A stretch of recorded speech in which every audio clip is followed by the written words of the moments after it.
안녕하세요. 저는 공대 출신으로 IT 업계에서 일하고 있는 30대 평범한 남성입니다. 제가 이런 사연을 보내게 될 줄은 몰랐는데 살다 보니 저 같은 평범한 사람에게도 참 별일이 다 생긴다 싶습니다. 어쩌면 제가 곰같이 바보같이 살아서 그랬나 싶기도 하네요. 제가 여태 잘못 살아온 건지 재수없게 잘못된 인연을 만난 건지는 모르겠지만 저는 한 여자를 만나서 뼈아픈 후회를 해야만 했습니다. 그리고 그 일로 제가 태어나서 처음으로 복수라는 걸 하게 되었죠. 제게 평생 잊을 수 없는 상처를 안겨준 것은 다름 아닌 제 와이프였습니다. 이제는 전처가 된 그녀와 저는 소개팅으로 만나게 된 사이였습니다. 남자들만 드글거리는 공대를 나와서 또 저 같은 놈들만 있는 IT 업계에서 일을 하다 보니 저는 도통 연애를 할 만한 기회가 없었어요. 어디 주변에 여자라도 있어야 연분을 만들고 연애를 해볼 텐데 늘 남자들에 둘러싸여 있으니 그럴 수가 없었죠.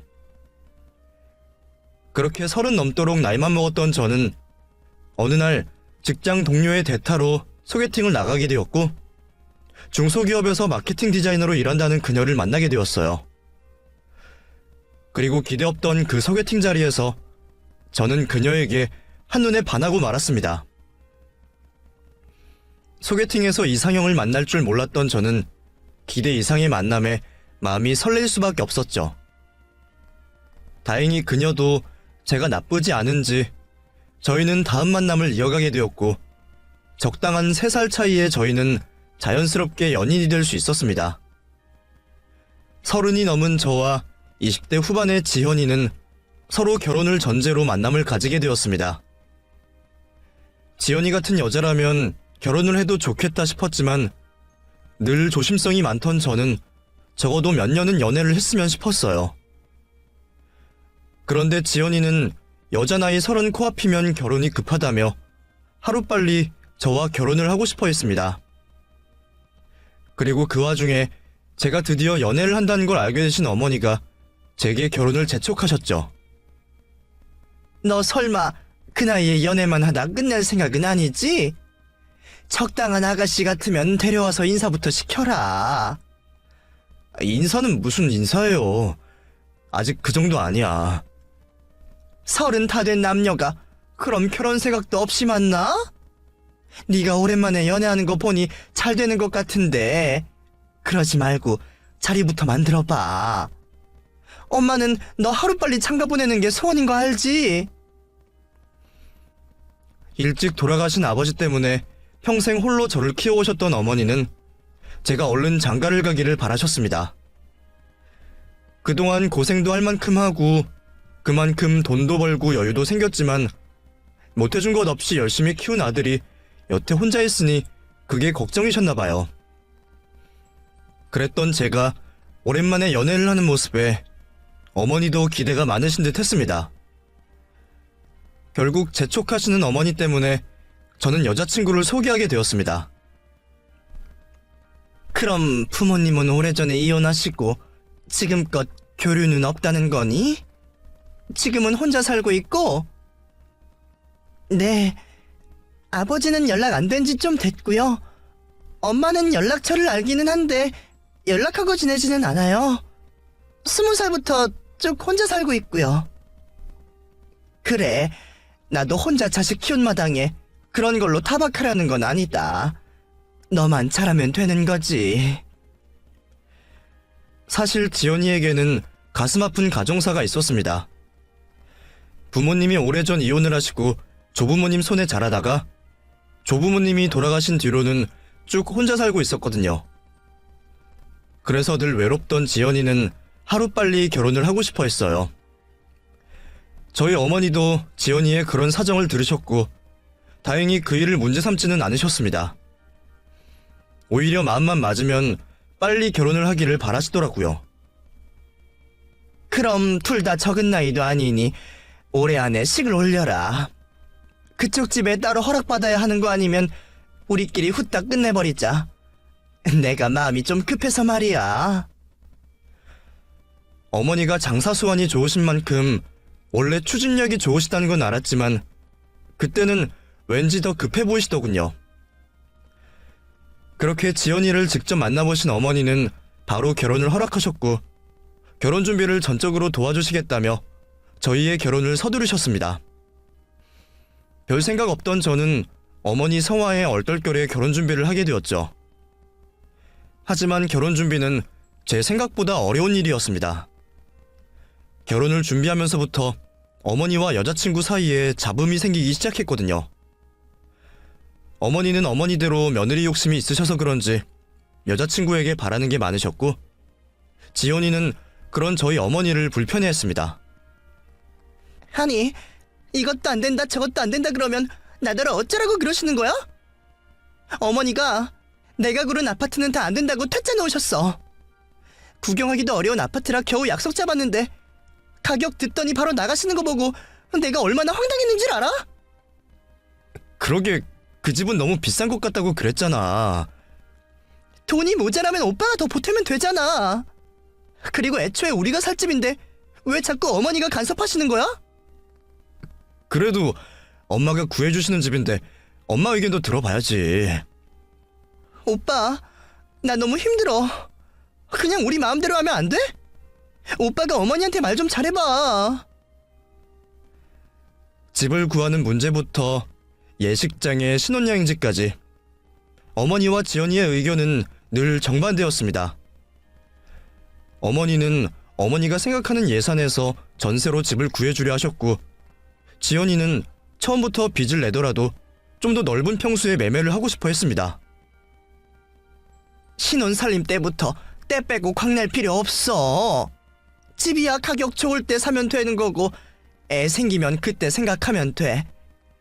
니들이 애 생기면 그때 어련히 집 사줄 테니까 신혼집은 그냥 전세에서 시작해라. 그리고 괜히 신혼여행에 돈 쓰지 말고 차라리 결혼식을 제대로 해. 손님들 모시는 자리인데 부족하면 안 되지. 평생 장사하며 지인이 많으셨던 어머니는 결혼식을 좋은 데서 하고 싶어 하셨고 헤어진 부모님을 부를지 말지 걱정할 정도로 결혼식에 기대가 없던 여자친구는 차라리 그 돈으로 신혼여행을 제대로 가고 싶어 했어요. 무려 한 달간의 유럽 여행을 말이죠. 어머니는 그런 여행이 사치라며 반대를 하셨고 그런 문제들로 여자친구와 어머니 사이에 갈등이 있었습니다. 덕분에 저는 중간에서 이도저도 못하고 골머리를 앓고 있었어요. 어머니는 어머니대로 여자친구 타박을 하시고 여자친구는 제 앞에서 시어머니 시집살이 서럽다며 투정을 부렸으니까요. 어머니 정말 너무하신 거 아니야? 내가 뭐 하겠다고 하는 건 다 반대하시잖아. 애 낳으면 집 사주시겠다는 건 또 뭐야? 그럼 애 못 낳으면 평생 전세 살으라 이거야? 게다가 한 번뿐인 신혼여행인데 왜 내 마음대로 못해? 어머니야말로 어머니 욕심에 결혼식 크게 하자는 거지. 나는 결혼식도 필요 없어. 오빠는 우리 결혼인데 정말 어머니가 다 마음대로 하게 그냥 둘 거야? 결국 여자친구 등살에 저는 어머니를 설득할 수밖에 없었고 저의 오랜 설득 끝에 집 문제는 어머니 뜻대로 결혼식과 신혼여행은 여자친구 뜻대로 하기로 결정을 내렸습니다. 그래도 다행히 어머니가 많이 양보를 해주셨지만 뭐 하나 결정하는 게 왜 이리 힘든지 저는 벌써 결혼을 다 치른 것처럼 피곤할 지경이었습니다. 그래, 걔 고집이 그러면 결혼식은 니들 마음대로 해라. 어차피 사돈이 오실지 안 오실지도 모른다는데 결혼식이 뭐 중요하겠어. 나도 니들 잘 살기만 하면 그만이다. 그래도 너 지연이 걔한테 너무 잡혀 살지 마. 해달라는 대로 다 해주면 너만 피곤해.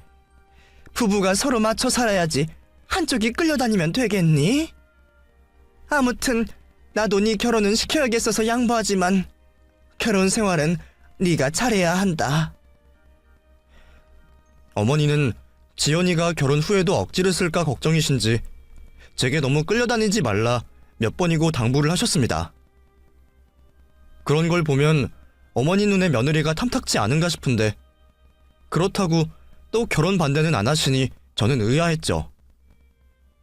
그래도 다행히 저는 어머니 덕분에 결혼식을 무사히 치를 수 있었고 와이프가 원하는 대로 유럽으로 한 달간 신혼여행을 떠나게 되었습니다. 유럽 여행을 가는 게 평생의 꿈이라며 잔뜩 들떠있는 와이프를 보니 저도 어머니를 설득하기 잘했다는 생각이 들었어요. 그렇게 저희는 유럽으로 가서 행복한 신혼여행을 즐기고 있었습니다. 그런데 이제 막 신혼여행을 즐기려던 순간 한국에서 제게 비보가 날아들어왔습니다. 그건 다름 아닌 어머니의 사망 소식이었죠. 이현성 씨 되시나요? 여기 병원인데요. 조정혜 씨가 돌아가셨습니다. 지금 병원으로 와주셔야겠어요. 예? 그게 무슨 말씀이세요? 저희 어머니가 돌아가셨다고요? 알지도 못하는 병원에서 어머니가 돌아가셨다는 소식을 듣게 된 저는 기가 막혀 말문이 닫히는 기분이었습니다. 이제 막 결혼식을 끝내고 행복한 허니문 여행을 즐기고 있던 제게 그런 소식이 들려왔다는 것은 말 같지도 않은 이야기였거든요. 하지만 몇 번을 묻고 확인해봐도 어머니의 사망 소식은 사실이었고 현실이었습니다. 믿을 수는 없지만 결국 그 사실을 받아들일 수밖에 없었던 저는 돌아가셨다는 어머니를 확인하기 위해 서둘러 귀국을 할 수밖에 없었습니다. 하지만 대체 뭐부터 해야 하는지, 티켓을 어떻게 끊어야 하는지 제대로 생각하고 행동할 겨를도 경황도 없었어요. 심지어 저는 티켓을 알아보던 중에서야 제가 와이프에게 이 소식을 아직 전하지 못했다는 걸 기억해냈습니다. 저는 뒤늦게 겨우 정신을 차리고 와이프에게 상황을 먼저 전하게 되었습니다. 지연아, 놀라지 말고 들어. 우리 지금 한국 돌아가야 해. 급하게 티켓 끊어야 하니까 우선 여권부터 좀 줘봐. 내가 티켓팅 할 테니까 너는 짐부터 싸. 그게 무슨 말이야? 잘 놀다가 갑자기 왜 한국을 들어가? 그게 엄마가 돌아가셨대. 우리 엄마가 돌아가셨어, 지연아. 그 와중에도 저는 와이프가 얼마나 놀랄지 그 걱정을 하고 있었어요. 저도 겨우 정신 붙들고 있는데 마음 약한 아내는 충격으로 쓰러지는 건 아닌가 싶어서 말이에요. 하지만 그런 저의 생각과 달리 와이프의 반응은 제 예상과는 많이 달랐습니다. 어머니가 돌아가셔? 왜? 아직 자세한 건 몰라. 병원에서는 병사라고 하는데 자세한 건 가서 들어봐야지. 우선 짐부터 챙겨. 얼른 들어가자. 아, 근데 나까지 꼭 가야 해? 뭐? 그게 무슨 말이야? 순간 저는 제가 뭔가 잘못 들었다고 생각했습니다. 저희 어머니가 돌아가셨다고 한국으로 돌아가자고 하는데 와이프가 안 간다는 게 무슨 말인가 싶었거든요. 지연아, 엄마가 돌아가셨다니까? 지금 당장 돌아가야 해. 가서 확인도 하고 장례도 치러야지. 그니까 장례식 그거 오빠 혼자 하면 안 되냐고. 솔직히 난 좀 가기 싫은데.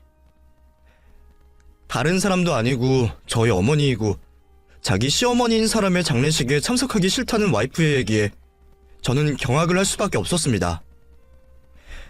이게 대체 무슨 소리인지 알고서 하는 말인가 싶었죠. 하지만 경황이 없던 저는 그런 아내를 나무라지도 못하고 다시 물을 수밖에 없었어요.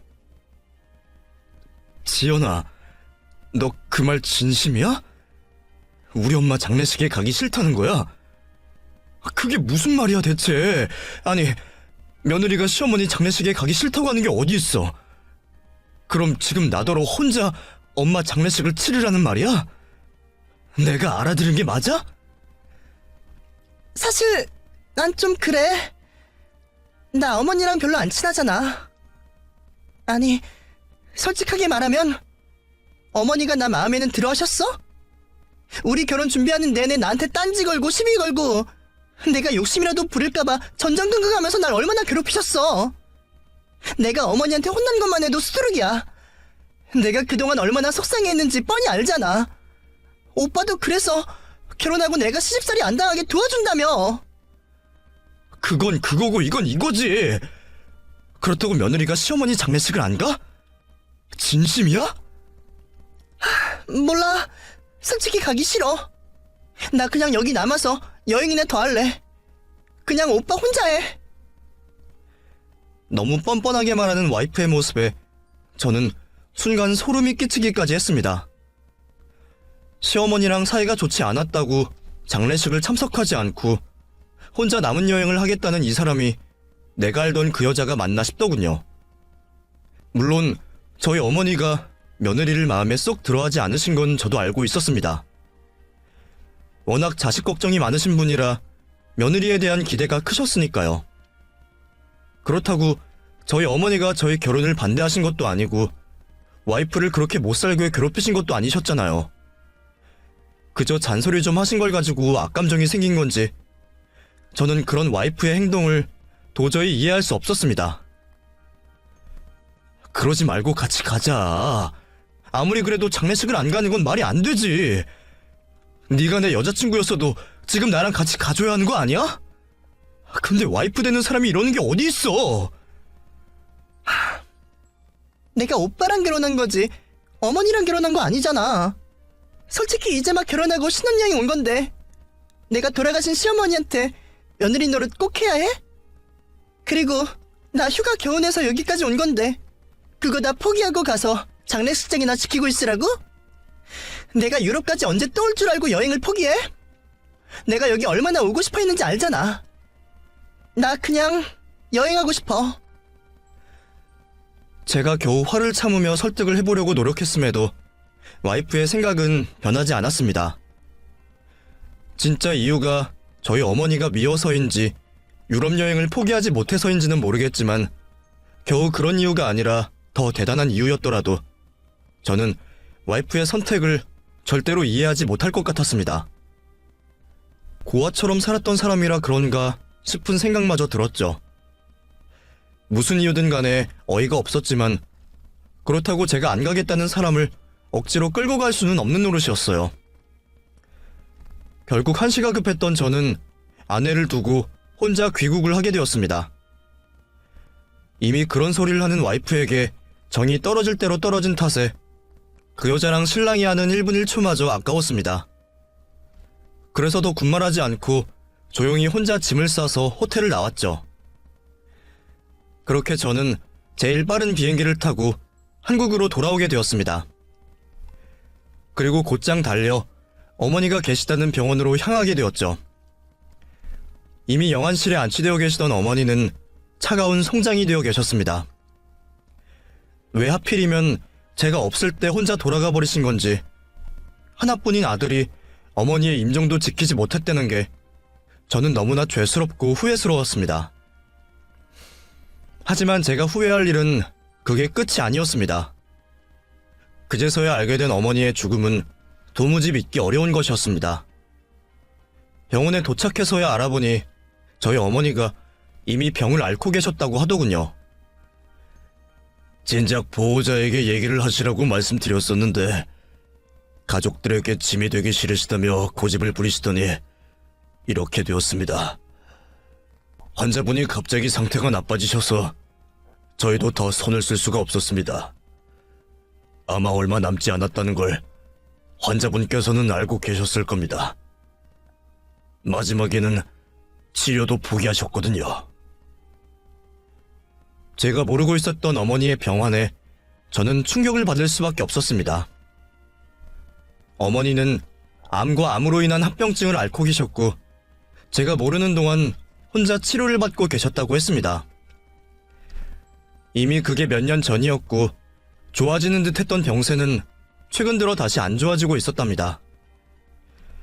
더 이상 치료가 소용이 없을 만큼 상태가 나빠진 어머니는 항암 치료를 완전히 포기하시고 떠날 날만 기다리고 있으셨습니다. 그제서야 저는 제 결혼을 하루빨리 서두르셨던 어머니의 생각을 이해할 수밖에 없었죠. 당신이 돌아가시기 전에 제가 결혼하는 것을 보고 싶으셨는지 어머니는 끝까지 제게 당신의 상태를 숨기시고 혼자 돌아가셨습니다. 그동안 혼자 아들 키우느라 고생하면서 악착같이 살아오셨던 어머니는 돌아가시는 마지막까지 자식 앞에서 나약한 모습을 보이고 싶지 않으셨던 모양입니다. 늘 빈틈없이 살아오셨던 어머니라면 충분히 그런 행동을 하실 수 있다는 건 알지만 저는 그런 어머니의 선택을 도저히 받아들일 수가 없었습니다. 어머니는 하나뿐인 자식 걱정에 그러셨겠지만 결국 어머니 마지막을 지키지 못한 저는 아들로서 죄책감을 지을 수가 없었으니까요. 어머니가 왜 나한테 이런 상처를 주시는 건지, 저한테 이런 반구 없던 어머니에게 원망마저 들 지경이었어요. 하지만 결국 모두 제 탓이었습니다. 그동안 어머니가 병을 앓으신지도 모르고 결혼 준비하느라 어머니가 어떤 상황이신지 살피지 못한 제 탓이었죠. 제가 좀 더 꼼꼼히 어머니를 살피고 따로 사는 어머니를 자주 찾아뵀었더라면 어머니도 병세를 끝까지 숨기지는 못하셨을 겁니다. 근데 하나뿐인 자식이라는 놈이 회사 다닌다고 바쁘다는 핑계로 어머니를 소홀히 해서 이런 꼴이 벌어지고 말았네요.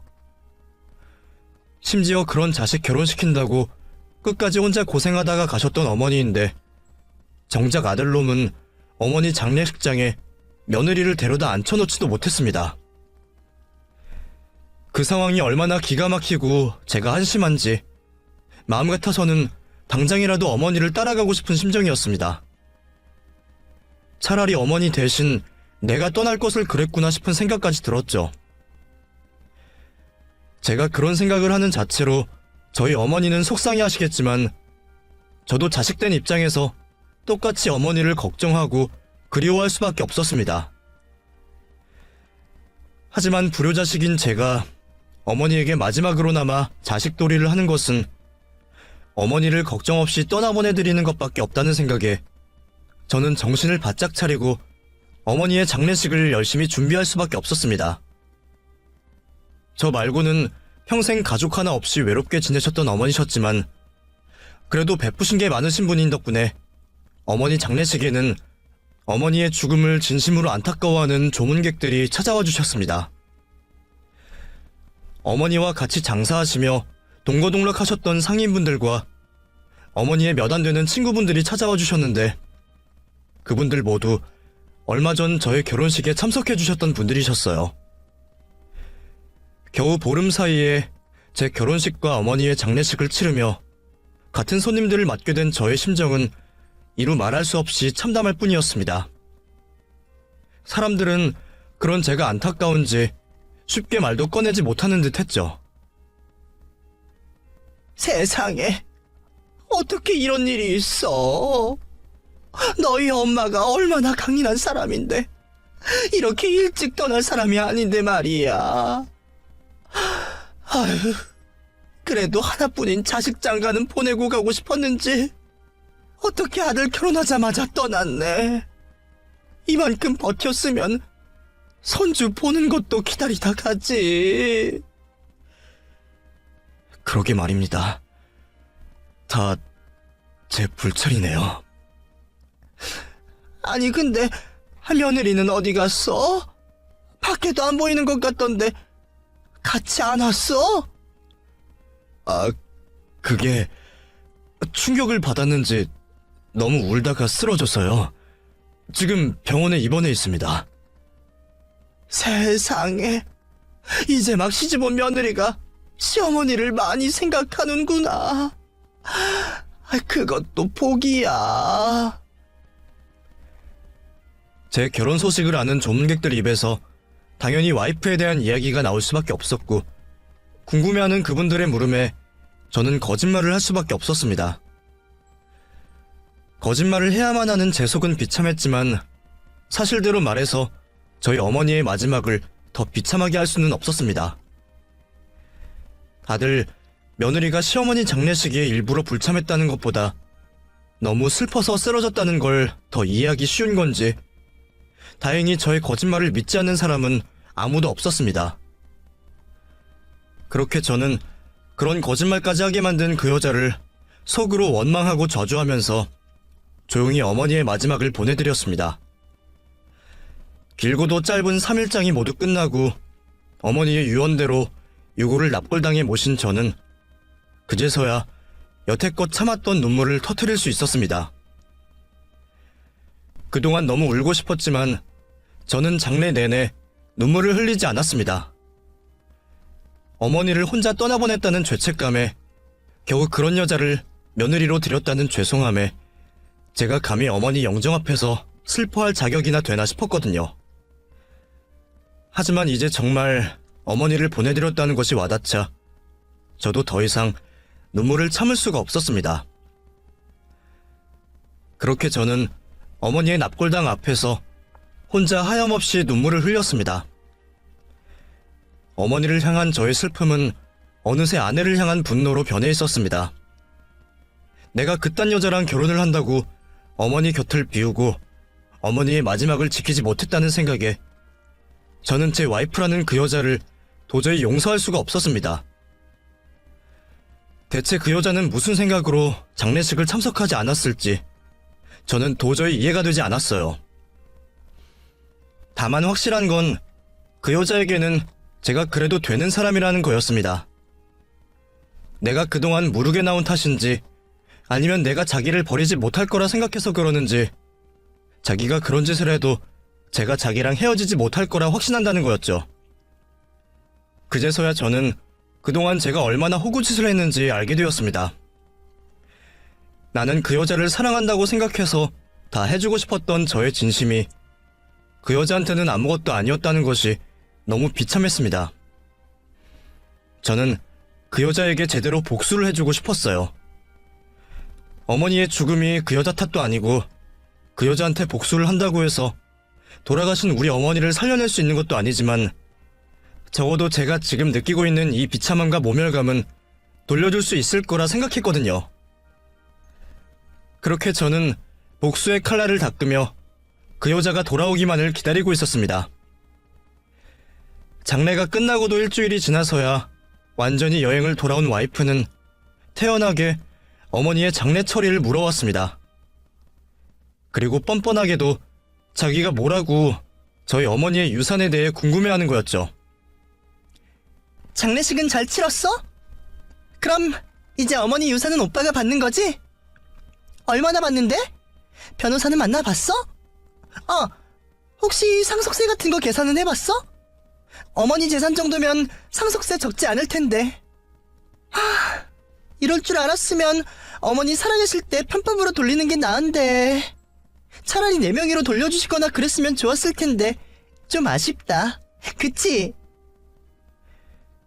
정말 이 여자는 대체 어디까지 뻔뻔할 수 있으려고 이러는 건지 저는 그 여자의 한마디 한마디가 너무 기가 막혀서 도저히 대꾸를 할 수가 없었습니다.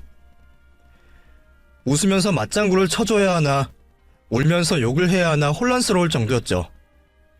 하지만 저는 더 큰 복수를 위해 잠시나마 제 감정을 참기로 했습니다. 앞으로 화를 내고 그 여자를 짓밟을 일은 한참 남았으니 당장은 참아야 할 때였습니다. 저는 그 여자에게 어머니의 재산 목록들을 보여주며 그 모든 게 그 여자 몫이 될 거라는 허황된 희망을 품게 할 생각이었습니다. 추락을 시키려면 최대한 높은 곳으로 올려야 하니까요. 세금이 무슨 걱정이야. 엄마가 남긴 돈이 얼만데. 내가 몰랐는데 엄마가 가진 재산이 좀 더 있더라고. 부동산도 꽤 있고 예금도 수십억이더라. 뭐? 그게 진짜야? 어머니가 돈이 그렇게 많으셨어? 어머 세상에. 근데 우리 앞에서는 해줄 만큼 해줬다고 더 달라고 하지 말라 하시더니 어머니 진짜 너무하신다. 그 정도로 여유 있으셨으면 우리 전세 말고 그냥 매매로 해주셔도 된 거잖아. 무슨 욕심이신지 하나뿐인 아들한테도 아끼시네. 그러게.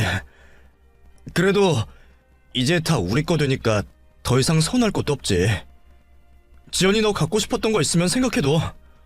내가 다 해줄게. 정말? 진짜 내가 갖고 싶은 거 다 해줄 거야? 당연하지. 이제 우리 재산만 수십억이야. 이 돈이면 못할 게 뭐가 있어? 너 일 그만두고 싶다 그랬었지? 이참에 그냥 회사 관두고 집에서 쉴래?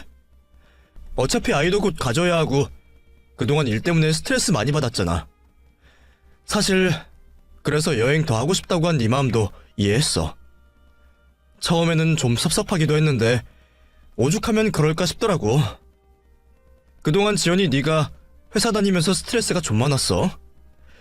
이제 그런 스트레스 받을 거 없이 그냥 회사 그만둬. 내가 너 평생 먹여 살려줄게. 정말? 오빠, 진짜 너무 사랑해. 달콤한 저의 감언이설에 금방 넘어오는 그 여자를 보니 참 얄팍한 사람이라 생각이 들었습니다.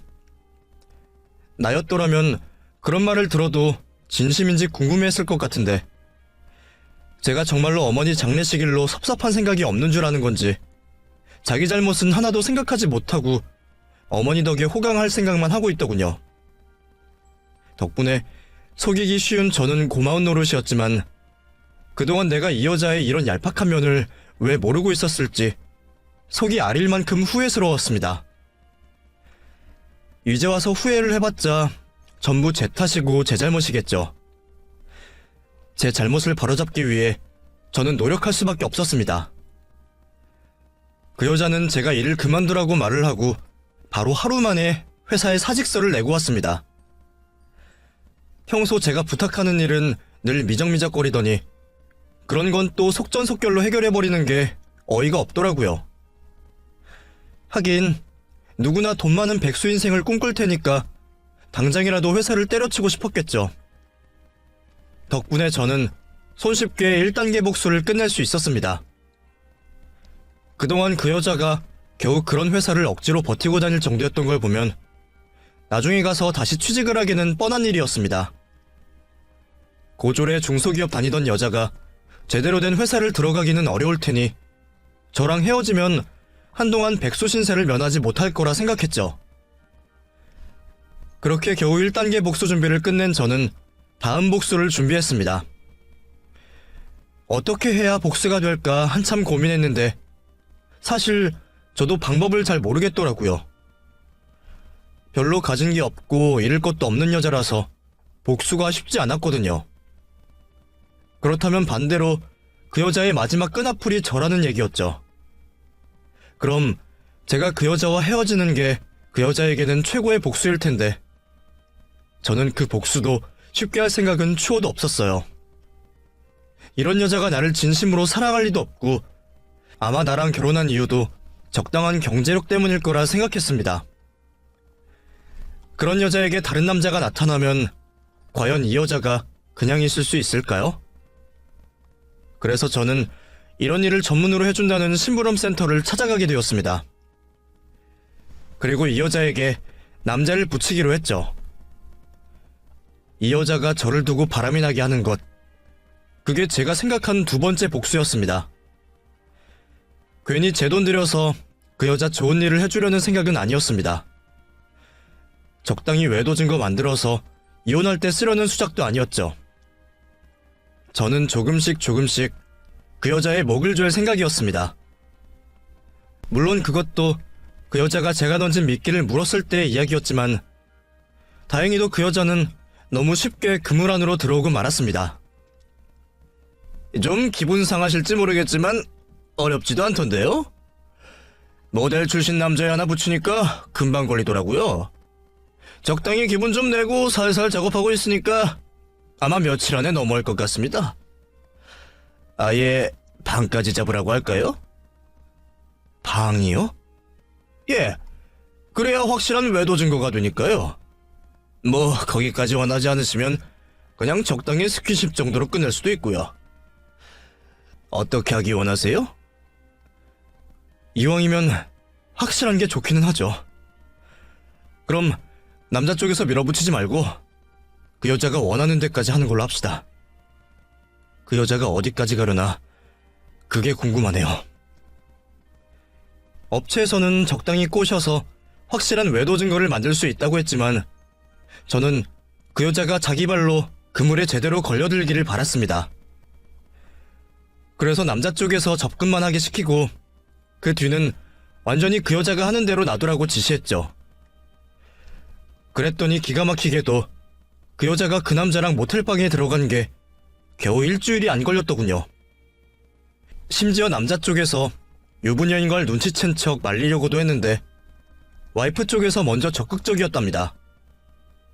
결국 저는 손쉽게 그 여자가 불륜을 저지르는 증거까지 확보를 할 수 있었는데 막상 이걸 웃어야 할지 말아야 할지 모르겠더군요.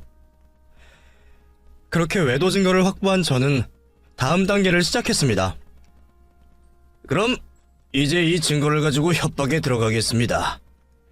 여기부터는 추가 비용이 드는 거 아시죠? 혹시나 신고당하게 되면 위험 수당까지 있으니까 참고해 주시고요. 이의 없으신 걸로 하겠습니다. 저는 그 여자가 남긴 불륜 증거를 가지고 그 여자를 협박하기로 했습니다. 당신 남편에게 알리겠다고 이혼시킬 거라고 그 여자 목을 조르는 거죠. 제가 수십억 유산을 받게 된 상황에서 그 여자가 저와 이혼을 할 수 있을 리는 절대 없었습니다. 그럼 그 여자는 어떻게든 가정을 지켜야 할 거고 말도 못하고 협박범에게 시달릴 수밖에 없겠죠. 그게 제가 생각한 두 번째 복수였습니다. 한참 그런 협박에 시달리다 보면 그 여자도 제가 얼마나 비참했는지 조금은 알 수 있겠죠. 그리고 그렇게 시달려서 겨우 가정을 지켜냈다 생각했을 때 저는 그 여자와 이혼을 할 생각이었습니다. 아니나 다를까 바로 얼마 뒤 와이프는 제게 돈 얘기를 꺼내왔습니다. 돈으로 협박범의 힘을 다물게 할 생각이라는 게 훤히 보였죠. 오빠, 혹시 유산 정리는 언제 되는 거야? 아직 멀었어? 아무래도 좀 걸리지. 이게 세금 줄이려고 하다 보니 일이 쉽지 않네. 급한 것도 아니고 좀 천천히 해서 몇 억이라도 아끼는 게 낫지 않겠어? 근데 왜 그래? 무슨 일이 있어? 아니, 그냥 나 요즘 일도 안 하는데 벌이가 없으니까 오빠 카드 쓰기는 좀 미안해서 그냥 내가 돈 좀 쥐고 있으면 마음이라도 편하지 않을까 싶은데 혹시 미리 질 수 있는 돈은 없어? 돈 필요하면 그냥 내 카드 쓰면 되지. 왜? 뭐 사고 싶은 거라도 있어? 그런 거 있으면 내가 사줄게. 같이 가서 사자. 아니야. 사고 싶은 건 없어. 저 때문에 회사도 그만두고 당장 벌이도 없는데 제 허락 없이는 쓸 수 있는 돈도 없으니 정말 답답했을 겁니다. 이혼 가정에서 자라 친정도 제대로 없는 여자가 돈 빌릴 구석도 없이 끙끙대는 꼴을 보는 게 꽤 통쾌하더군요. 그런데 무슨 일인지 저는 얼마 뒤 그 여자가 수백만 원의 돈을 협박범에게 건넨 사실을 알게 되었습니다. 제가 아니라면 돈 한 푼 나올 구멍 없는 여자가 대체 어떻게 돈을 마련했나 궁금했죠. 신용등급도 나빠서 은행에서 대출 같은 것도 어려울 거고 그렇다고 사채를 쓸 겁대가리가 있는 여자는 아니었거든요. 아니나 다를까 알고 봤더니 그 돈은 연락 끊고 지내던 자기 친정엄마의 주머니에서 나온 돈이었습니다. 결혼식에도 자기 어머니를 안 부른다 고집을 피우던 여자가 오랜만에 친정엄마에게 연락을 했던 것을 발견했습니다. 그리고 500만 원을 입금했다는 장모의 문자를 보게 되었죠. 이로써 저의 세 번째 복수가 이루어졌습니다. 두 모녀 사이를 보면 흔쾌히 돈을 빌려줄 리가 없을 텐데 돈을 빌린 걸 보면 금방 갚겠다는 약속을 했을 거라 생각했습니다. 와이프 생각에는 유산 정리만 되면 자기 앞으로 큰 돈이 떨어질 거라 생각하니 금방 돈을 갚을 수 있겠다 싶었겠죠. 하지만 저와 이혼을 한다면 그 돈은 증발해버리는 셈이었습니다. 게다가 저는 그 여자의 불륜으로 이혼을 할 테니 위자료를 생각하면 더 큰 빚을 지게 될 상황이었네요.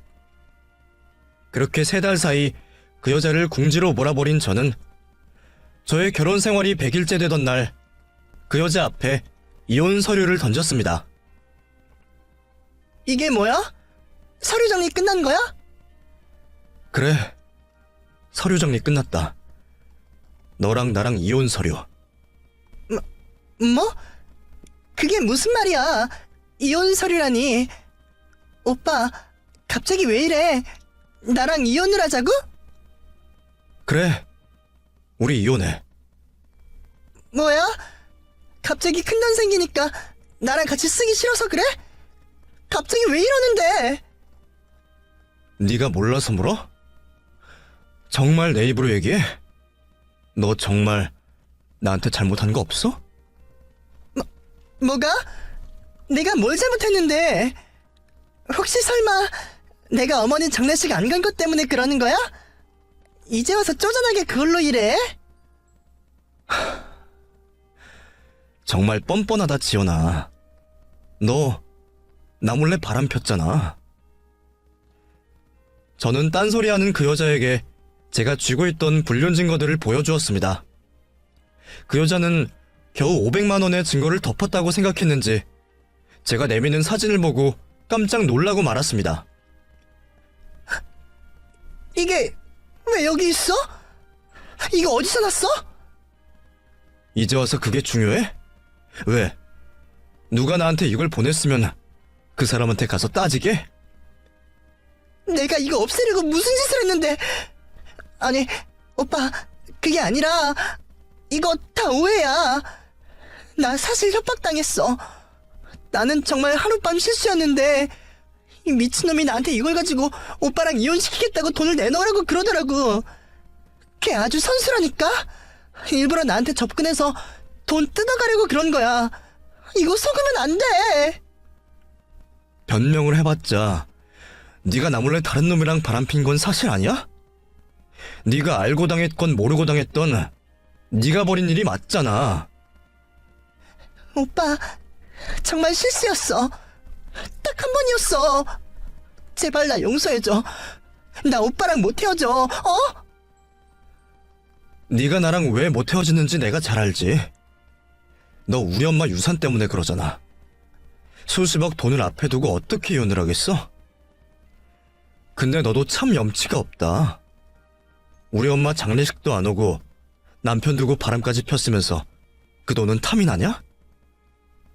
너 나를 한순간이라도 사랑하기는 했어? 그냥 적당한 남편감이 필요했던 게 아니고?